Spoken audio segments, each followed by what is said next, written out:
You're listening to the Good Old Boys Fantasy Football Podcast. Now here's your hosts, Kevin, Derek, and Alex. Alrighty, welcome in everybody to another episode of the Good Old Boys Fantasy Football Podcast. I am joined, it is Sunday, we're talking pregame. I am joined by @Detroit Beastie. Sorry about that. Chris, how you doing today? I'm fantastic. You know, it's week 11. I mean, it already started basically on Thursday, but this is where we get the meat of week 11, little tail end on Monday, and then boom, we're off and running with Thanksgiving is this Thursday. So I just want to say, as it stands right now, just a big time content week for me in terms of DFS stuff because of the Thanksgiving Day games. There's 3 games. I mean, Detroit and Chicago, not that special, but that's all we got on Thursday. We're with our friends, our families. We eat, we lay around, and we bet, and we play DFS, and we watch football. So I'm trying to prepare for that. I'm getting ahead of the game, just like Sunday Night Football. Tonight, I did the video. It's already out because I want to get ahead of this thing. So I'm roaring and ready to go for week 11 and week 12, including the Thanksgiving Day games here, Derek. So like that is always kind of the fun time when you start getting to this time of year, because now you are fully in the crunch time, right? Like your rosters, you may have some of those that you need that last little push, that last little giddy up and go in order to make it into the playoffs, things like that. And that's where, you know, some decisions that you're making going into these things for season long, especially like those start sits become crucial this time of year, right? DFS, you're really rocking and rolling there. You've got things kind of dialed in and tuned up. And I was very excited to see your bottom of the barrel article earlier this week, and looked like there were some great gems in that one. So I'm very excited to see how this one rocks and rolls. But let's go ahead and start kicking into some of these games and some of these breakdowns here. Who was one of the matchups that you're really interested to see this week? I'm going to go right for it. I want to talk about the Miami Dolphins at the New York Jets. As sick as it sounds, I believe there's a couple, and we said this all before we went live, so I'm going to reuse that same material here live for the folks here. Miami at the Jets. Nothing special, but I'm a sicko. I'm a glutton for punishment, and I think there's some big-time gems we can pick out of this game. Opening line opened at 45, over under even. It's been bumped down a point. It's at 44.5 points. The Jets at home are underdogs. They're getting 3.5 points, rightfully so, given the fact that Joe Flacco is their quarterback today.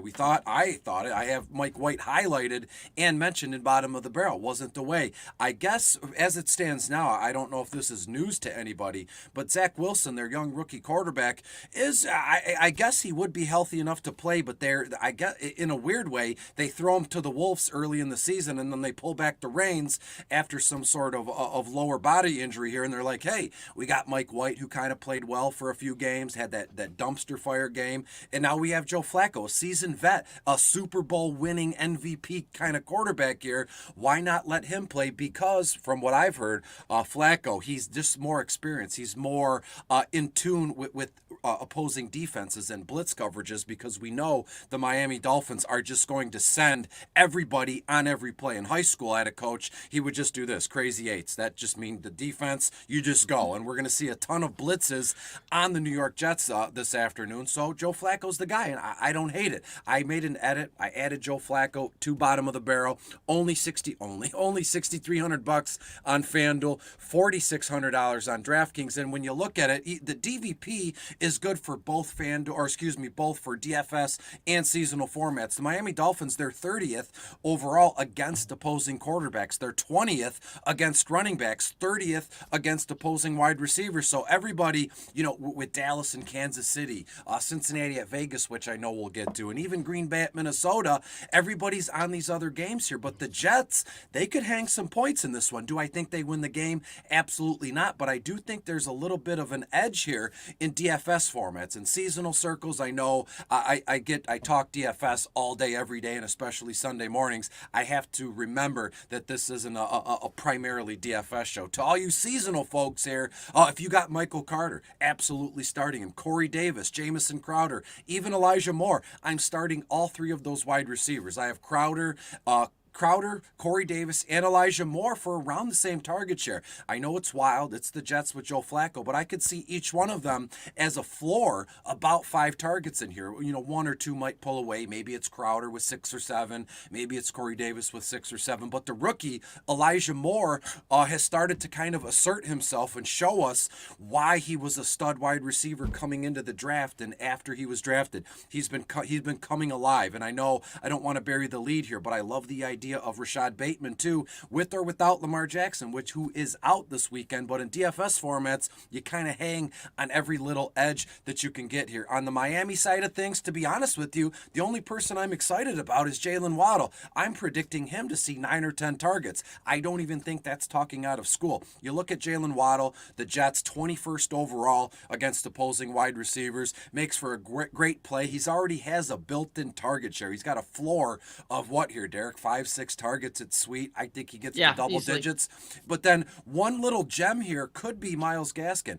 The Jets 30, they're dead last against opposing running backs here. So if Tua, Gaskin, and Waddle, that's the trio of the Dolphins I'd feel comfortable with in DFS formats, even in seasonal formats here. That's the way I'm rolling. If it matters here, Derek, I have the final score. I have Miami putting up around 31 points in this one compared to the Jets 24 or 21. So you're going to get, 2-3 touchdowns out of the Jets. Where are they going to go? And out of Miami, you're looking at a full point, full-blown bonanza here. Tua, Gaskin, and Jalen Waddle. I could see Gaskin and Waddle finding the end zone once, if not twice here, Derek. Yeah, I think you could be onto something there. And Troy King chiming in on YouTube saying, "Let's go Dolphins." I know he's a Dolphins fan. So they've got some good things there. We've got I like this. I like that matchup, and I like everything that you're saying there. Let's go ahead. We've got a couple of questions coming in here, and so Troy is saying, "Yo, who do you like better, Agnew or Marcus Johnson half-point PPR?"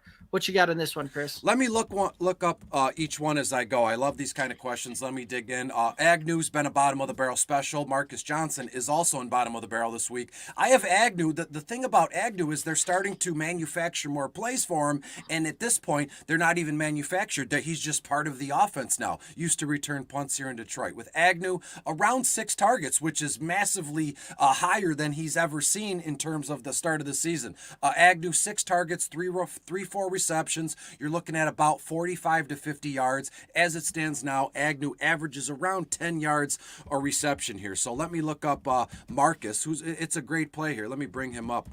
There's so many people in the league called Johnson. When you type that into my notes, nothing pops up. Marcus Johnson, only 4, maybe 5 targets. You're looking at 2-3 receptions, around 30 to 35 yards. So as it stands now, TK, and it's not shocking, I would go with Agnew right now. And that's just it. And in terms of DFS formats, both are in play. But again, I would prefer Agnew. This guy could just catch a screen behind the line of scrimmage and boom, poof, he's gone. He's off and running to the house. Yep, he's a one-touch type of guy. I absolutely love that when you're talking on some of these things, right? And especially in offenses where guys aren't necessarily going to put up, a ton of points, manufacture a ton of points there. Like I see Jacksonville not necessarily putting up a ton there. When you get a one-touch guy that can get the ball, make a guy miss, and he houses it, I love those types of plays there, especially when you're talking on the value play things. So it is Agnew for me without much thought or much question into that one. I think the poster boy to everything you just said this season, at least, is Debo Samuel. I mean, he would have, his ADOT and his yards per catch would be, they're fantastic, but he needs to, I shouldn't say he needs to, but every time he touches the ball, he takes it to the house. So, I mean, it's insane. I love Debo this week, too. Yeah, he's a good play there as well. We got a couple of questions. Folks kind of curious here about what Lamar being out means and what are they looking at. So for everybody that didn't know, Lamar Jackson is going to be out in this game. I'm going to be hitting up the Chicago and the Baltimore game here very, very quickly. But let's go ahead and start with the Lamar Jackson question. And who do you go with if you're sitting? And really that kind of depends on if you're looking at a super flex, you're looking at a single QB type of league there. So some streaming options out there. Tua would be a streaming option out there in a lot of cases. If Chris's prediction holds right there where Miami's going to put up a ton of points, those points are going to come from somewhere. Tua is going to be integrated into that. And I think that he is potentially worth a stream candidate there. I'll go to my rankings here and see some other ones that potentially could be. But Chris, what are your thoughts here? Yeah, it's a great question. It's very vague. I don't know how big the league is. I don't know who's available on waivers, but again, I would imagine 10-team league, Oh, one QB league, Tua would be available. Justin Fields might be available. Out of all these guys, I would imagine Derek Carr is also available. He's the one you'd want here. Vegas is playing Cincinnati. Cincinnati, in terms of DVP, they're 14th overall against opposing quarterbacks. And if you look at the Raiders and Derek Carr, their last few games, they've started to press the issue, and kind of move the football down the field. Their average plays a game have been bumped up a little bit. So what I'm getting at is they've trying to move the pace of play here. So I love the idea of Derek Carr in any and all formats this afternoon. yep, I like that as well. And these are the options that they've got: Joe Burrow, Ryan Tannehill, Tua, and Tagovailoa, Cam Newton. I am looking to go with Joe Burrow in that one. I see that Cincinnati and Raiders game just being a shootout out there in the desert, and so I'm going to go that route out of all of those ones. And it's a pretty easy smash start for me on Joe Burrow. Any additional thoughts on that one? No, absolutely. I mean, I know no one asked me here, but if I had to rank them, I would go Joe Burrow, Tua, Tannehill, and then Cam Newton at the end. Cam Newton, one game back, he looked okay. He only played a handful of snaps here, so it's a little bit too early to kind of, designate him as a must start here. So personally, I would go Burrow, Tua, Tannehill, and Cam. And the only reason I put Tannehill third on that list is because Tennessee, I believe they're playing, who are they? They're playing Houston in Tennessee. This game's going to be done and over with probably in the first or second quarter here. So Tannehill won't need to do too much. It's going to be, as sick as it sounds, might be a big A.J. Brown and Donta Foreman kind of game there. So give me Joe Burrow out of the four. I like it. That's the way I would go there as well. Hopefully that helps. Cloudsy over there on YouTube, guys. I see your other questions. We're going to keep rocking and rolling, and we'll keep cycling some of these questions in. And if not, I'll make sure that we get some of those questions answered for you before we call this show a wrap on this one. So let's go ahead and head to the next game that we had highlighted here, and that's the Colts and the Bills. Actually, you know what? I'm going to go over to the one that we just were talking about there with the Lamar news breaking and the Ravens and the Bears. That game, it was crazy to see. Once that news broke, the line shifted drastically on that one. It was about a 5.5. The Bears were plus 5.5 on this one, now down to a plus 1.5. That's how big of a difference that the odds makers are seeing Lamar Jackson playing in this game. Lamar Jackson is out due to an illness on this one. It's reported that it's not COVID. So it'll they've already tested things like that. So we'll see how that one comes to play and see how that one looks. But Rashad Bateman is a play in this one for me. Marquise Hollywood Brown is out. So Mark Andrews, Rashad Bateman, I look for them to carry the workload there as far as the passing game goes. This game here being a little bit more back and forth now, I think, as well, with Lamar being out on this one. I look for David Montgomery to have an absolutely big game in this one. The Ravens are susceptible to giving up points to opposing running backs. David Montgomery is the show in town for the Bears on a team that loves to run the ball, loves to establish the run, and I see him being a top 10 type of performance this week. I look for Justin Fields to continue to grow and develop on this one. I look for Darnell Mooney to be in flex consideration this week as well. It looks like Allen Robinson is likely to be out on this one. He's been dealing with an injury there. So even if he does suit up, I hadn't seen the last report if he was active or not on this particular one, but even if he does play, I don't see him being a big factor in this game. So I look for Darnell Mooney to move into flex consideration. Rashad Bateman also into flex consideration for me as well. Any other thoughts on this game? No, I've talked about this game till I've been blue in the face so far this week. I mean, I highlighted that same trio of Chicago Bears in bottom of the barrel. Fields, Mooney, and even Cole Kmet. You look at Baltimore, they're 30th overall against opposing tight ends here. Kmet, in terms of DFS purposes, $5,100 on FanDuel, only $3,400 on DraftKings, and a measly $15 on Yahoo. That's the trio I'm running with. And again, if you want to mix and match David Montgomery, seasonal formats, absolutely a play. But in DFS circles, I wouldn't necessarily want to throw David Montgomery in that trio of Fields, Mooney, and Kmet here, but I could see a one-off with David Montgomery in this one. No harm there. I like it. I like it. Troy, thanks for the compliment there. Let's go ahead and head over to the next game that you have on your docket here. What's the next one you're looking at? Yeah, it's the New Orleans Saints head to the Philadelphia Eagles here, and not a lot of love from this game in terms of a betting perspective, a prop game, DFS, because we have so many other kind of, as I hesitate to say, bonanza here. But you look at, 425, Dallas is at Kansas City, or even what was it, Green Bay at Minnesota. These are all more captivating games. But when you look at this one, Philadelphia's at home. They're giving the Saints 3 points. Total over under here is 42 overall. To me, everything kind of sways towards Jalen Hurts. Miles Sanders is back. What do we see out of this kid? And I've already got, so far this week and especially today, it's always a this or that. And one of the players has been Devonta Smith. Do I start Devonta Smith over a guy like Miles Sanders, or Devonta Smith or Foreman, for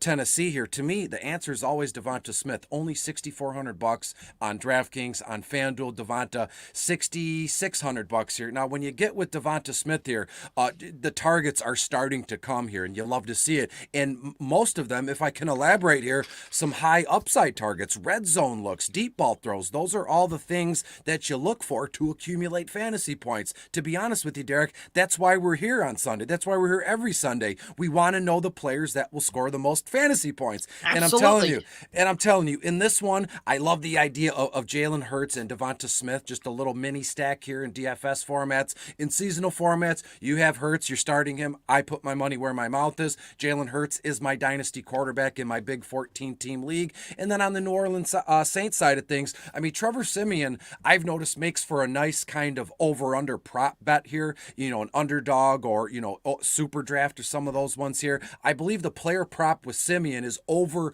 or under 220 total passing yards. I like the over just by a little bit. I think Siemian, you look at the DVP, Phillies 11th overall against opposing quarterbacks here. I have Siemian around 230, 235 passing yards in this one, very well within reach here. And then I'm going to stack him with Deonte Harris. I added this kid off waivers a few weeks ago. Shocking that he was still available here, but Deonte Harris looks to have grabbed hold of that wide receiver one role in New Orleans, which is shocking to me. But you look back through his game log in his most recent target share. I believe it was 7, 8, things along those lines here. So to me, Deonte Harris very much in play in seasonal formats, given the fact it's week 11, injuries, COVID, it's nonsense here. But one of the bigger questions here, what do we do with Mark Ingram? Granted, Philadelphia's 25th overall against opposing running backs. I'd like to think in DFS formats, there's no reason to play him. In seasonal formats, I understand it, given the nasty nature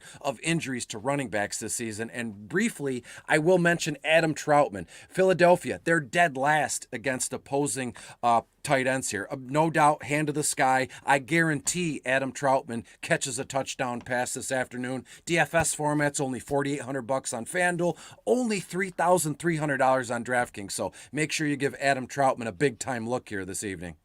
I like it. I like it a lot. Yeah, that was an interesting one there too, that, you would not expect, looking at this thing just off of name value and some of that kind of stuff, without seeing some and diving deeper into the storylines and the game narratives on this one. You would have expected New Orleans to be the favorites in this game, and that is not how the odds makers have seen it. And obviously, with some of the other things and some of the injuries that have crept up on the New Orleans side of it, it makes a lot of sense, right? You've got a second or third string quarterback in Trevor Siemian starting. Alvin Kamara is out. Michael Thomas is not playing the rest of the season in this one. So you've got a lot of things there that I see New Orleans potentially having a harder time moving the ball. It'll be interesting to see how this one plays out, because I see this one ultimately being won in the trenches on both the offensive and defensive lines. So it'll be an interesting narrative to see how this one truly plays out. But I'm liking what you're saying, and I'm kind of co-signing on that one as well. So I like it. I like it a lot. Let's go ahead and head up to another interesting matchup here. The Bills and the Colts. Now, this was an interesting one here that I see probably playing out differently than a lot of other folks do. This is one of those that you've seen some high-powered offenses lately coming through, and I see this one playing on the underside of it. I see the defense ultimately winning out on this one. the Colts defense has improved drastically over the last couple of games. The Bills have been playing at a high level on defense all year long. And not only that, I see the Colts trying to take the air out the ball, establish the run, let Jonathan Taylor do his things. The Bills have been extremely good against the run all year long and extremely good at limiting the opposing running backs on that. Jonathan Taylor's in a little bit different class than most running backs, where he can absolutely house one from anywhere on the field, right? We've seen this play out a couple of different times where he gets it to the second level, makes a guy miss, and he's gone. You can absolutely see that one happening. He's got the ability to both run away from guys, run over guys.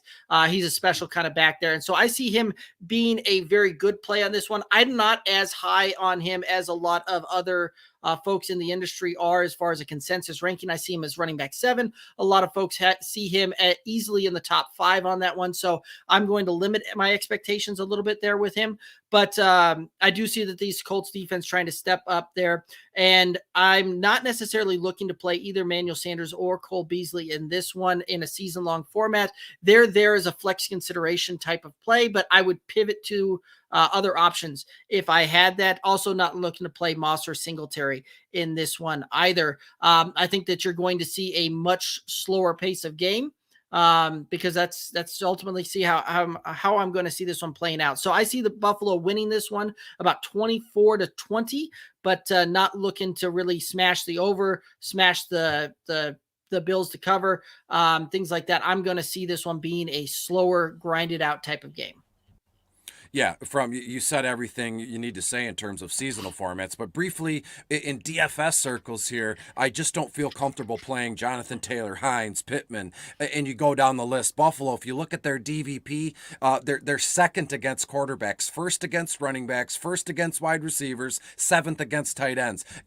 I'm with you in terms of the score. I think I have the final being like 27-24 in favor of Buffalo here. So, you're looking at 3 touchdowns from the Colts. Where are they going to come from? Obviously, you'd like to think, Jonathan Taylor with 2 of them, Pittman with 1 in a perfect world here. But in DFS formats, I just can't justify that given the price tag of Jonathan Taylor, given the price tag of Pittman here. So I'm relegating the entire Indianapolis Colts roster to just seasonal formats this Sunday. I like it. So, Chris, your last matchup here. Where are you going with this one? Cincinnati and Las Vegas. Again, with all these other games on the slate, and again, I'm not trying to act this way to be contrarian or to be an engagement farmer, as the young kids on social media say today in this one. But the over-under, I believe, looking at my notes, it opened at 49, and that's it. And as it stands now, it's gone up to 50.5 points in this one. Vegas, the underdog at home, their Vegas Raiders are getting 1.5 points in this one. And if you go down the list, I would imagine everybody on earth, maybe not, maybe it's just me and a couple other people. Joe Burrow very much in play. Derek Carr very much in play. Is Josh Jacobs in a storyline here? Is Josh Jacobs back to kind of being that bell cow back? 18, 19 carries in this one. Do we think that can happen? And we move on. I would imagine Kenyon Drake not going to see a ton of work in the running the ball, but what he does is he catches passes. He runs routes, and you gotta love that. On FanDuel, Drake only $5,900. On DraftKings, only $5,200. And look, Cincinnati, they're 29th overall in terms of DVP against opposing running backs. So Josh Jacobs, Kenyon Drake, very much in play in DFS formats, very much in play in seasonal formats. On the Cincinnati side of things, I'm not going to keep everybody here all day. You know what you're going to get. Joe Burrow, Mixon, a massive smash in any and all formats in this one. Vegas Raiders, 24th overall in terms of defending opposing running backs here. Jamar Chase, check mark. T. Higgins, check mark. CJ Uzma at tight end, check mark here because Vegas, they're 31st against opposing tight ends in this one. And then we're jumping around because I'm so excited here. Vegas, Cincinnati, just going back and forth here. But when you look at the Vegas Raiders, to me, it's about Derek Carr, Josh Jacobs, Hunter Renfrow, and Brian Edwards, and that's about it. Well, Chris, why didn't you mention Darren Waller? Waller because I don't want to insult people's intelligence. You know, if you have Darren Waller, you're going to play him. In DFS formats, I would hold my horses at least this week, given the fact Cincinnati, they're around 10th overall against opposing tight ends. And I believe, if I'm not mistaken, Derek, correct me if I'm wrong here, Darren Waller he kind of just like crapped on us last week, much like TJ Hawkinson. The targets are there, 8-9 targets. He just didn't do much with them here. So to me, it's all about the combo of Hunter Renfrow, Bryan Edwards, and Derek Carr for DFS purposes. Looking at ownership percentages for the Cincinnati Bengals, I said Burrow, mix and a smash, Jamar Chase. Their ownership percentage is just too high for me. There's little to no money to be made for me personally, given their ownership percentage. That's the Cincinnati Bengals. Again, I have this game very close, going to be a fantastic one. 31-27 could go either way, but I do firmly believe the Vegas Raiders win this one at home. So I'm taking Vegas and the points in this one. Give me Carr, Renfrow, and Bryan Edwards here, Derek. I love it. I love it. I also see this one being a shootout type of game there as well, right? And, you know, you were saying it yourself when you're talking, going back and forth between those two. That's how I see this one ultimately playing out, almost a track meet on the football field when this one's all said and done. Jamar Chase is a very interesting play for me, especially if you get bonus points for long receptions, long touchdowns. The Vegas Raiders are susceptible to giving up long touchdowns and letting a wide receiver leak past those safeties, and I can absolutely see that one happening. So it wouldn't, if you tell me tomorrow when we look up and look at the score, the box score, and you told me that Jamar Chase had a 40-yard plus touchdown catch, not going to surprise me at all in this one. So I am absolutely liking that one. I like the fact that you mentioned Drake in there. I think that he can have some pretty good fantasy relevance as far as catching the ball out of the backfield. Josh Jacobs, again, I see him having a great game on this one. And for season-long formats, you're absolutely starting Darren Waller. I get it. He's got a couple of ho-hum type of games and some not very great games. But if you've got him on your lineup, you drafted him very early, second, third round, you're putting him in your lineup. You're going to play him. And I think he's going to come through for you today. So I absolutely like what you were saying. Joe Mixon's another guy that I see having a great game in this one. Top 10 type of finish out there as well. So Chris, I know that you had you had to run it at 12:15 your time. So if you've got to go, if you want to give everybody kind of the sign off and let them know, we'll let you get out of here. Yeah, I'm having a date with my mother. We're going to go grocery shopping for Thanksgiving on Thursday. So you always like to do that. We're getting away from the the turkey and all that. We're going to do all Italian. My mom, 5 foot, 100 pounds. I mean, she's Italian as it gets. That whole side of the family. So we're going to make lasagna from scratch, meatballs from scratch. No stranger to that in the household I grew up in. So that's where I got to go. That's where I have to be. Don't want to rub anybody the wrong way. Think I'm going to lay on the couch in my underwear, which I'll do, but probably later this afternoon. Anything you need, you can find me on Twitter at Detroit Beastie. Everything I do is at Team Riser Fall. And again, I can't thank everybody, and even you, Derek, for all the support the last few months, the last year or so. All the DFS videos are doing fantastic. Bottom of the barrel is, my biggest claim to fame. So again, this week it's going to be double the content because it's Thanksgiving. So sometime this afternoon, I might, forego a nap here because I got to get the notes and everything going here. So I look forward to interacting with everybody, and have a safe Sunday. And I'll see you again the same time next week, right, Derek? Absolutely. We'll see you next week. Guys, you can also we got the links for Chris down there in YouTube and on Facebook. Twitter obviously doesn't let us do any links there, but you can find the links to Chris's stuff with Team Riser Fall or his Twitter down there in the show notes and all of that. So make sure you're checking them out. Wonderful advice there as far as DFS, and a really just a great guy to interact with. So make sure that you're hitting him up and talking to him. Thanks again, Chris. Bye. All righty, guys. So let's go ahead and we're going to head on over. We've got a ton of questions going in. I appreciate everybody being patient here, and we're going to go ahead and get rocking and rolling with some of these. Let's go ahead and head over here to a question on YouTube. Morning. This one's from Sigzamundo. Who do you like between Renfrow, Cooks, and DJ Moore? Seems like a toss-up. It certainly can be. And when I was doing my own rankings there, these guys are very close to each other when it's all said and done. They are kind of squashed right in there. So I'm going to head over here and looking at it as far as rankings go and how I rank these. You can also find my rankings on goodoldboysff.com.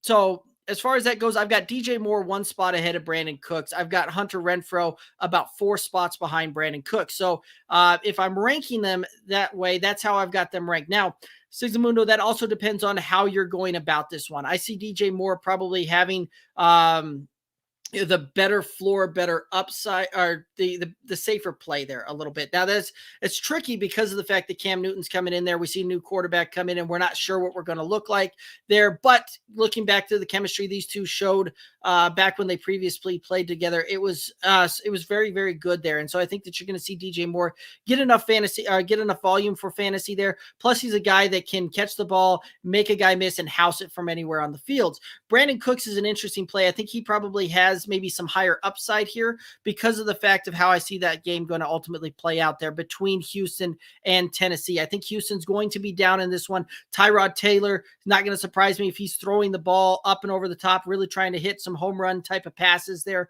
So not going to surprise me at all if he ends up having a bigger day, but he also has the smaller floor that I see on this one as well. So again, it depends on how you're needing to go about this week. Hunter Renfrow, safest floor of all of these guys. I think he's going to get enough volume. He's not going to be a big play type of guy, breakaway type of guy that's going to do that.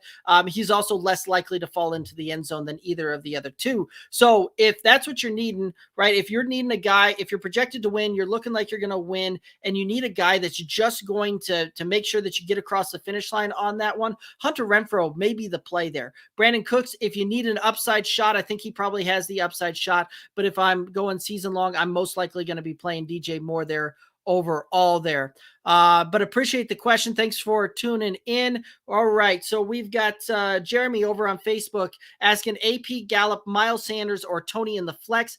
All of these are good options there. Miles Sanders coming back off of that. I always like to wait and see what a guy looks like coming back off of injury. Plus, New Orleans is one of the very best at stopping the run, and that is a pride point for that defense. So I absolutely see them trying to stop the run. Kadarius Toney, another guy that is interesting. Sterling Shepard is out in this game, so it could be an interesting play there, but I'm going to leave him as kind of my third. So far you got Miles Sanders fourth, Toney third on this one, which leads us into Adrian Peterson and Gallup on this one. So you've got some interesting things at play here, right? Tennessee playing Houston. I think that Adrian Peterson can fall into the end zone there.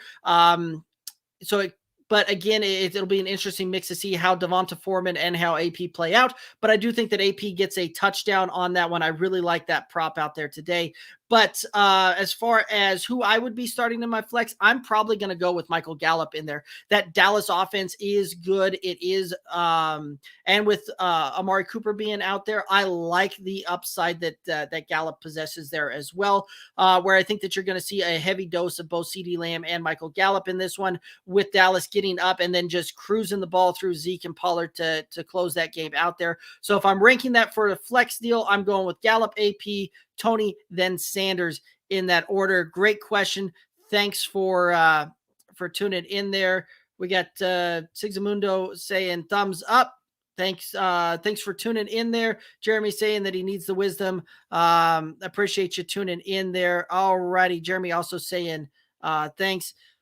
Oh, if you've got Lamb, that is going to be an interesting play there. Then I might pivot more to an Adrian Peterson over Gallup, just from the standpoint that if Dallas comes out and lays an egg, right? Like you're already heavily invested with both Lamb and Zeke there. So I'd actually probably shift that one based on this new information of go with an Adrian Peterson there.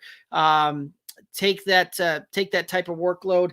But yeah, just because of the fact that if Dallas comes out and Dak, misses some marks, things like that, you're already heavily invested with both Lamb and Zeke. And I see that game playing out slightly differently than a lot of other folks do, where a lot of folks are, going out there and really smashing the overs on this one, seeing that one being just a smash, highest scoring deal of the week, things like that. This one here wouldn't surprise me if the under comes in and if Dallas wins it outright. Not going to surprise me at all. So, I'd probably shift away from that one. Let's go ahead and head over to another question on YouTube. Rainier asking Mike Williams, Gallup, or Bateman in a standard league. So in a standard league, I'm looking for guys that are going to fall into the end zone on this one. With Lamar Jackson being out, I think that heavily limits the Ravens offense and being able to move the ball up and down the field. So Bateman is going to still be in consideration on this one, but in a standard league, I like Mike Gallup. I like Mike Williams. There maybe a little bit better because of the fact that both of them have a better opportunity, I think, to fall into the end zone this week, but I'm going Gallup on that one. And Mike Williams is a boom bust type of play there. So Rainier, it kind of depends on how you're set up there. Again, if you're needing more of a floor play, if you're needing a floor play, Bateman's the guy. If you're needing, who I would probably play there, it would be Gallup. And Mike Williams is going to be a boomer bust kind of guy. He's going to either put up a bunch of points or put up a dud for you on that one. And the way things have leaned, I would probably lean towards more of the dud side of things. And that's kind of how I had that ranked there as well. I have in my own rankings, I had Bateman there because of a floor higher than Gallup, and then Mike Williams at the end of it all. Standard obviously changes that a little bit. I do my rankings based on a half-point PPR. Ryan on YouTube, Hawkinson or Dan Arnold in a PPR? Man, that is going to be a tough one. I'm probably going to lean Dan Arnold, which is going to be shocking for folks that have listened to this show for a while. And the reason is it is cold and it is windy and rainy out there in Cleveland where Detroit is going to play. And I don't see that generating much in the way of points there, things like that. So I am not going to be looking to play Hawkinson. And if I can pivot away, I'm going to. Dan Arnold becomes the play in that point. So I like it. That's the way that I would go it. But that is a great question. Ryan, I know this is the first time that I've seen you probably in the chat here. So appreciate you tuning in. I know that you're concerned with Dan Arnold's matchup there. Tennessee and I'm sorry, Jacksonville and the Niners playing each other on this one. And I get the concern there, but I think that he has a better game on this one ultimately than that because of the fact that Jared Goff, I haven't seen the reports if he's actually playing or not, but if Goff is out, you got a backup playing in wind and rain, and that is going to be a low-scoring game. I think that I'd like the upside of Arnold better there. But I think he lines up to the outside a lot, so he might avoid Fred Warner some. Yeah, I could absolutely see that one play out there as well. I think you're probably right there, and that's how I'm going to see this one playing out. But I see Dan Arnold probably getting somewhere in the neighborhood of about 7 to 8 targets in this one, and being able to produce probably about 50, 60 yards when it's all said and done. While you may see TJ Hawkinson get the same type of targets there, again, cold, rain, wind. I don't like the fact that you're going to see much movement going up back and forth on that thing. And I think this is going to turn into much more of a ground and pound type of deal. The fact that the way that I see this one playing out with both the wind and the rain there, I don't think many points are going to be scored in that particular game. So it's going to be closer than a lot of folks think, and to the point where you won't necessarily see the Lions really have to try and move the ball through the air and try and play catch up there, because I don't think there's going to be a ton of points there, to the point where this won't go into a full negative game script. This will probably stay in a neutral type of territory game script in a one possession type of game there. But absolutely great question. Appreciate everybody chiming in there. I believe that we've hit everybody up in the chat that had the questions, except for one of the ones over on, and Ryan, you are most welcome. Thanks for tuning in. We did have a question coming in on Twitter. At Free Smoke over there is saying, Burrow, Aaron Rodgers today, standard 12-man PPR.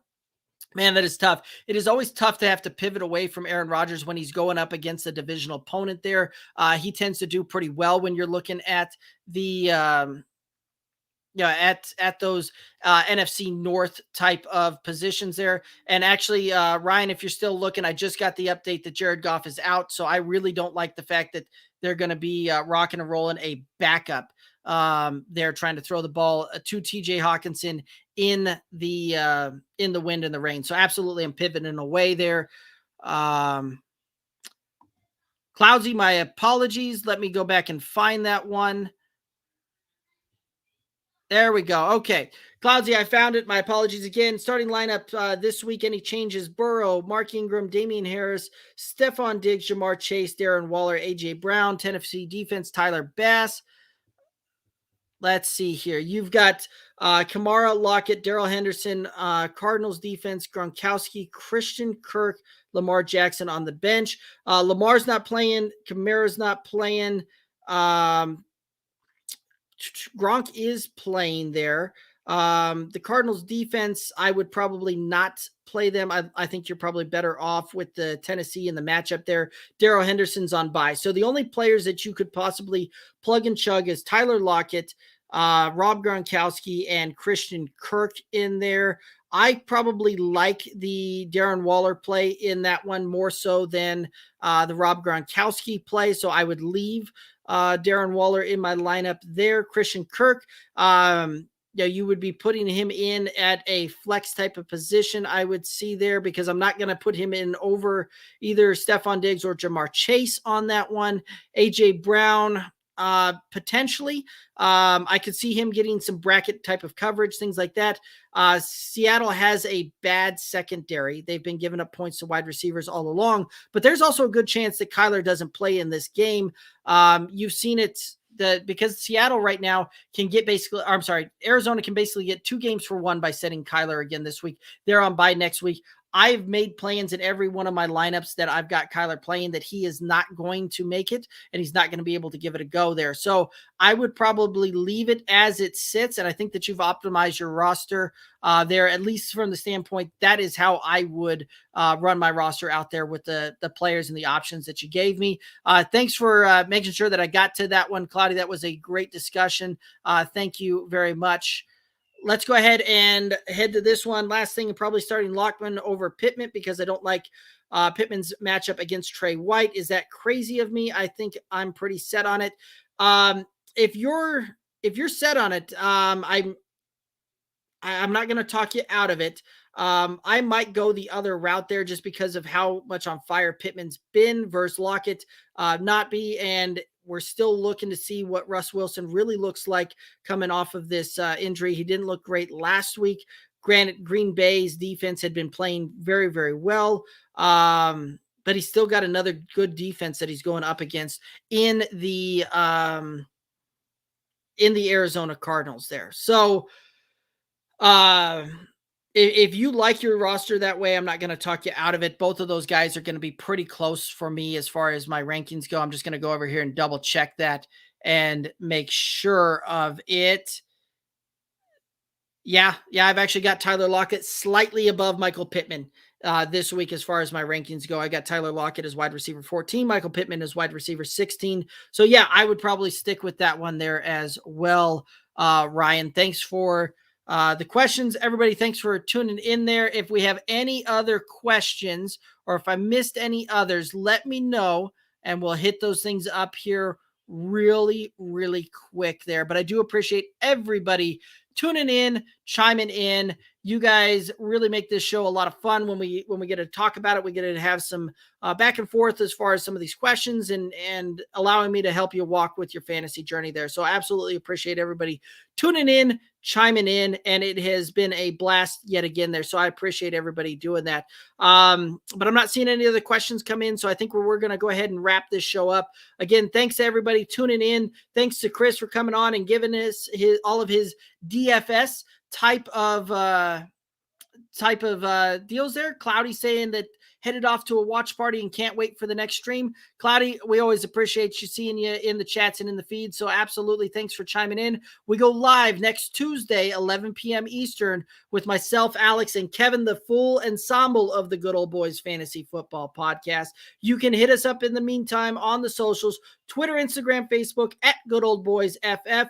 One of the best ways to help support this independent show and independent podcast is head on to our YouTube channel, the Good Old Boys Fantasy Football Podcast YouTube channel. Click the subscribe button, ring the bell. When you ring that bell, you get the notifications every time that we go live, and you'll be able to see, tune in right then and there, not have to remember that it's live on Tuesdays, 11 p.m. Eastern, live on Fridays at 11 p.m. Eastern, and live on Sunday mornings, 11:45 a.m. Eastern. So ring that bell, hit the subscribe button, help us out there. For everybody tuning in, appreciate you. Thanks for tuning in, chiming in. We'll see you here very soon. Have a good one. Be safe.